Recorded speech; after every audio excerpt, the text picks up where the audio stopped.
E começando o vídeo de revisão do episódio 462.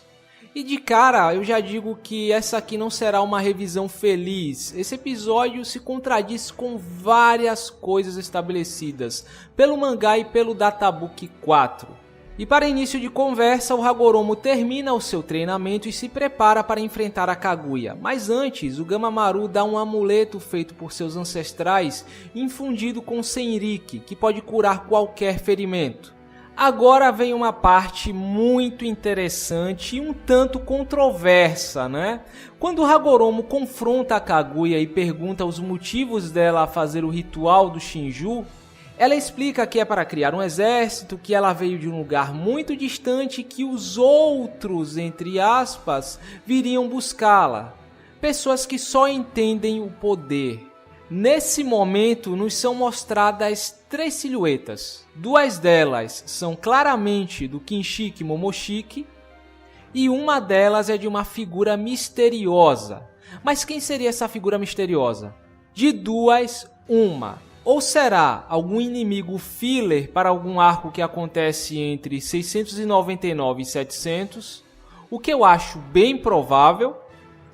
Ou talvez, na melhor das hipóteses, será o principal antagonista do novo mangá do Boruto, o que eu acho meio difícil, pois ele está sendo apresentado num filler. Mas não seria a primeira vez que nós vemos elementos canônicos aparecendo em fillers, né? Ou em último caso, ele também pode ser o tal guardião do Kinshiki que ele cita durante o filme pouco antes de ser absorvido pelo Momoshiki. De qualquer forma, eu acho que nós teremos a presença dos Otsutsuki em Boruto, seja por essa misteriosa figura ou não. Agora eu acho que o maior problema aqui é que no Zenosho dá a entender que o Momoshiki e Kinshiki foram posteriores a Kaguya.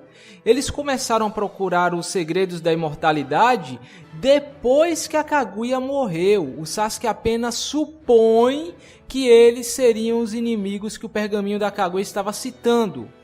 Claro que existe a chance da tradução do Zenosho estar errada. Mas não é o que parece quando o Momoshiki pergunta se o Sasuke era a Kaguya na light novel do Boruto. Parece que ele nunca viu ela ou conviveu com ela. Bom, eu lavo as minhas mãos, pois a pessoa que traduziu já tem um histórico de traduções não tão exatas assim. Então, pode ser que Momoshiki e Kinshiki foram da época da Kaguya ou não. Bom, após isso, o Hagoromo acaba lutando com o Hamura, que está sendo controlado pela Kaguya. Até que eu achei a luta deles legalzinha, mas eu acho que faltou um foco nas habilidades que supostamente o Hamura deveria ter por ser antepassado dos Hyugas. Podia ter rolado um Juken ali, poderia ter rolado um Hake Kureisho, ou algo do tipo, né? Eu também achei bem inteligente da parte da Pierrot que com uma única cena eles conseguiram dar o Senjutsu pro Hamura ao mesmo tempo que deram o Rinnegan ao Hagoromo. O Hagoromo matou o Hamura entre aspas, despertou o poder máximo dele e usou o amuleto para curar o Hamura que supostamente deve ter adquirido o Senriki com isso. Mas tiveram algumas coisas ali que eu achei um tanto esquisitas, né? Primeiro que o Hagoromo usa algo muito parecido com o Chidori. Obviamente não é o Chidori, mas eu não deixei de dar risada com a cena. Além disso, como é que o Hagoromo já sabia o que era Magenkyo Sharingan e Rinnegan? Ele despertou já falando numa naturalidade. Você fez com que eu despertasse o Magenkyo Sharingan e o Rinnegan. Bem que ele poderia ter dito algo como: chamarei esses poderes de Rinnegan e Magenkyo Sharingan ou algo assim.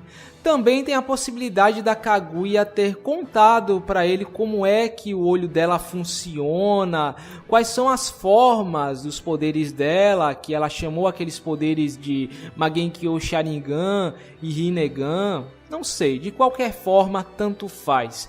Pois bem, o Shinju começa a tomar a forma do Jubi, que segundo o que o Zetsunegro narra, foi para proteger a Kaguya e também como parte de sua vontade de recuperar o chakra, o que vai completamente contra o que já foi estabelecido pelo Databook 4. Na verdade, ela se fundiu ao Shinju, dando origem ao Jubi. Hagoromo e Hamura não faziam mínima ideia do que tinha acontecido com ela, quais os objetivos dela, ou que ela tinha algum tipo de conexão com o Shinju. Mas eu até que gostei do conceito colocado aqui de que o Shinju e a Kaguya eram uma mesma existência dividida em duas formas. Enfim, começou uma luta entre eles e o Jubi, até mostrando que o Hagoromo tinha o Susanoo, o que para mim é completamente justo, uma vez que o Hagoromo tinha o Rinnegan, que era a evolução do Mangekyou Sharingan, e ele mesmo deu origem à linhagem dos Uchihas. Por que não? Ao que parece, a luta durou vários meses, chegando ao ponto de remodelar o mundo, sustentando que a Kyuubi diz sobre o Jubi ter dado forma ao mundo atual, criando continentes, mares, montanhas, etc. Eu acredito que durante esses meses o Hagoromo dominou completamente o seu Rinnegan e conseguiu criar os selos capazes de selar a Kaguya/Jubi na Lua. Depois que eles conseguem selar a Kaguya e libertam todo mundo, vem a parte que eu considero uma das maiores contradições de todo este episódio. Antes de tudo, não se esqueçam que tudo que nós sabemos sobre o Rikudo vindo do Obito ou do Madara já foi desconsiderado.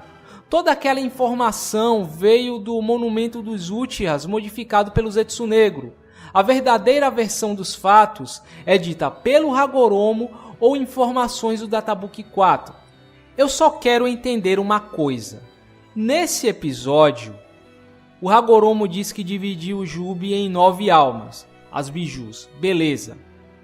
Só que no episódio 420, ou capítulo 670, ele diz que fez isso se inspirando no modo de vida do Ashura, ou Asura, se vocês preferirem, que ainda não tinha nascido nessa época aí, onde se passa o episódio desta semana. Como assim, Pierrot? Porra, é foda! Uma coisa é se contradizer com o Databook, que apesar de ser um material oficial, pode ser desconsiderado daqui uns anos, quando saírem novos databooks ou guias. Mas quando eles se contradizem com a história do próprio mangá e do anime, que não faz nem tanto tempo assim que tivemos o episódio esclarecendo isso, eu acho uma sacanagem. Puta que pariu. Se bem que apesar desse deslize, a Pierrot deu uma bela justificativa para o Hagoromo ter selado o Jubi na Lua, ao mesmo tempo que ele se tornou o Jinchuriki dele. No Databook 4 fica implícito que no mesmo momento que o Hagoromo selou o Jubi na Lua, ele também se tornou o Jinchuriki dele. Só que nunca foi explicado exatamente como é que isso aconteceu. Sempre se teorizou que ele teria dividido o Jubi em 2. Uma parte ele mandou para a Lua e a outra ficou nele, que mais tarde ele teria mandado para a Lua. Durante o The Last, isso meio que fica subentendido com aquela historinha que o Toneri conta. Nesse episódio nós temos 2 Jubis. O primeiro é a Kaguya, que foi selada na Lua, e o segundo é o Shinju, que foi selado no Hagoromo. E assim ele dividiu seu chakra em 9 bijus que nós conhecemos hoje. Teoricamente, o Hagoromo, quando estava no final de sua vida, teria mandado o seu Shinju para a Lua, que se juntou com a Kaguya, dando origem ao Gedomazo. Ou pelo menos é assim que eu imagino, se bem que isso aqui é um filler e não faz mínima diferença o que é dito aqui ou não. Outra contradição é o Hamura indo para a Lua sozinho. Como ele se reproduziu? Por mitose? O Databook 4 é categórico sobre o fato de que a Kaguya veio ao mundo com o clã Otsutsuki e o Hamura se tornou seu líder mais tarde, cara. Não fode comigo, Pierrot. Puta que pariu. Página 217 do Databook 4, Pierrot. Pelo amor de Deus. Que roteiristas são esses da Pierrot que não conhecem nem o que estão adaptando, cara? E terminando, nós temos o Zetsu Negro contando sobre como ele manipulou as gerações passadas, como Madara escapou da morte e tal. Algumas pessoas devem ter achado meio estranho o Madara ter deixado um Kagebunshin no lugar dele. Mas lembrem-se que dependendo da quantidade de chakra do usuário e de sua capacidade de concentração, ele pode manter o Kagebunshin durante muito tempo, até mesmo resistindo a ataques. Nós já vimos o Naruto fazendo isso e o Hiruzen fazendo isso. E terminando o vídeo, eu fico com sentimentos mistos sobre esses fillers. Por um lado, eu acho que a Pierrot acertou a mão neles, mesmo ignorando o Databook 4. Eles fizeram um ótimo trabalho em criar uma história que tenta se encaixar com a trama principal. Mas eu acho que também não custava nada eles terem seguido o Databook 4, porque só quem acompanha Naruto pelo anime e não sabe desses pequenos detalhes vai ficar todo perdido. Se um dia o Kishi quiser contar essa história, será algo bem diferente do que nós estamos vendo aqui. Bom, então é isso, meus amigos. Eu fico por aqui, eu espero que vocês tenham gostado da revisão e nós nos vemos no próximo vídeo.